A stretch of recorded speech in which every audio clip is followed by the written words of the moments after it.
ஒரு மடத்தில் வாழ்ந்து வந்த துறவிகள் நாள்தோறும் பிச்சைக்காக வெளியே போவார்கள். அவர்களுள் ஒருவர் ஒரு நாள் பிச்சை வாங்கி கொண்டிருந்தார்.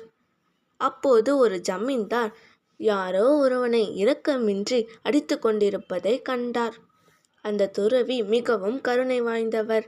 அவர் உடனே குறுக்கிட்டு அடிப்பதை நிறுத்தும்படி ஜமீன்தாரிடம் கேட்டுக்கொண்டார்.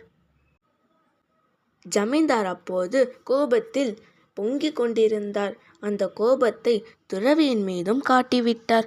ஜமீன்தார் அடித்த அடியில் துறவி சுயநினைவை இழந்து தரையில் சாய்ந்தார்.